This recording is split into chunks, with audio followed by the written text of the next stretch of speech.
रसखान, क्या नाम है। इसका मतलब है रस की खान, मतलब सौंदर्य और आनंद का एक पूरा खजाना। आज हम इसी कमाल के कवि की दुनिया में उतरेंगे। एक ऐसे कवि जो दो अलग अलग दुनियाओं के बीच एक पुल की तरह थे। सोचिए, हिंदी साहित्य के एक बहुत बड़े लेखक भारतेंदु हरिश्चंद्र ने ये बात कही। उन्होंने कहा, इन मुसलमान हरिजनन पर कोटिन हिंदू वारिये। मतलब हरि के इस मुस्लिम भक्त पर करोड़ों हिंदुओं को कुर्बान किया जा सकता है। कितना कितना पावरफुल स्टेटमेंट है ये। और यही वो बात है जो रसखान के जीवन के सबसे बड़े रहस्य की ओर इशारा करती है।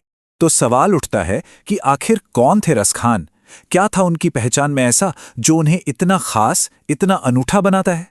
चलिए इसी पहेली को एक एक करके सुलझाते हैं। ये देखिए, एक तरफ हैं सैयद इब्राहिम, एक पठान परिवार में जन्मे मुस्लिम, और दूसरी तरफ कृष्ण भक्त कवि रसखान, जिनके पद आज भी गाए जाते हैं। कमाल की बात तो ये है कि ये दो अलग अलग लोग नहीं हैं, ये एक ही इंसान के दो पहलू हैं। पर ये कैसे मुमकिन हुआ?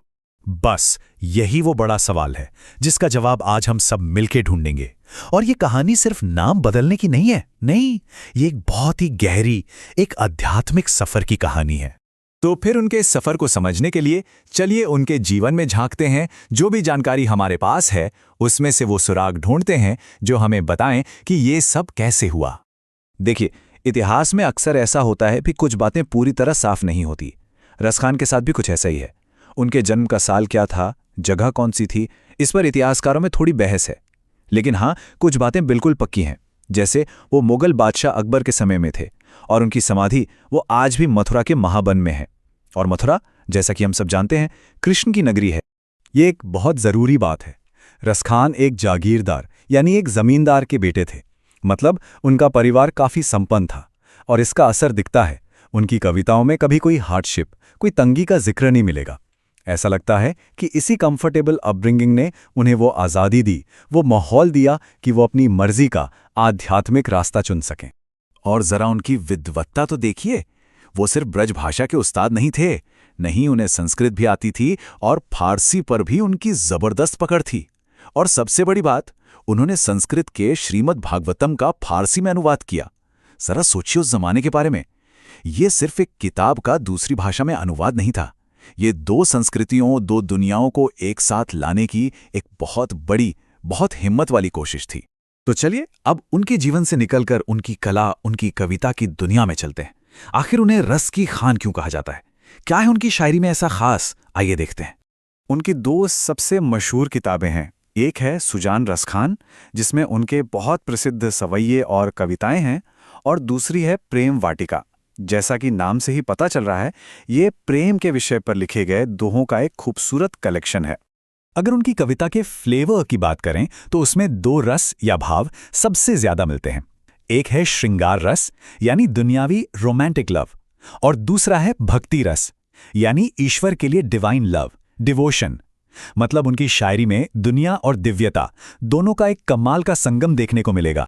रसखान के लिए प्रकृति यानी नेचर सिर्फ एक बैकग्राउंड नहीं था, नहीं, वो उनकी कविता का एक जीता जागता हिस्सा थी।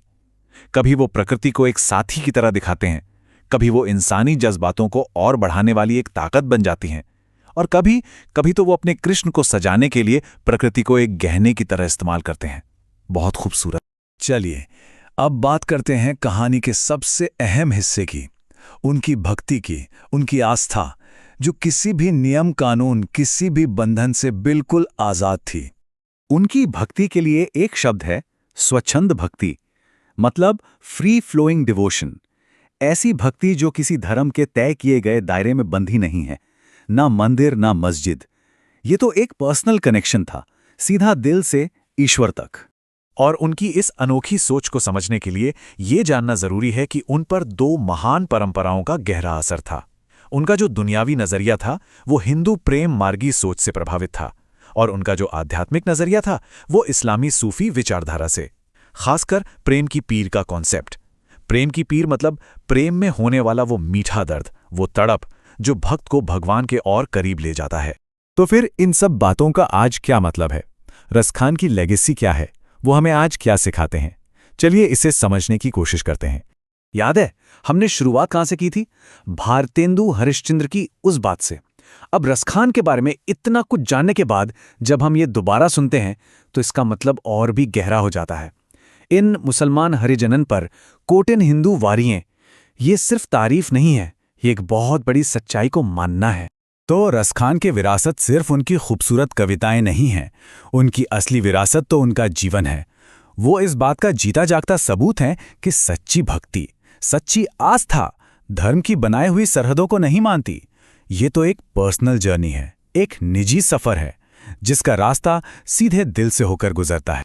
और बस इसी एक सवाल के साथ आज की बात खत्म करते हैं। रसखान के जीवन और उनकी कला को देखने के बाद ये सवाल अपने आप मन में आता है कि क्या कला और आस्था की सच में कोई सरहद हो सकती है, कोई सीमा होती है? सोचिएगा जरूर।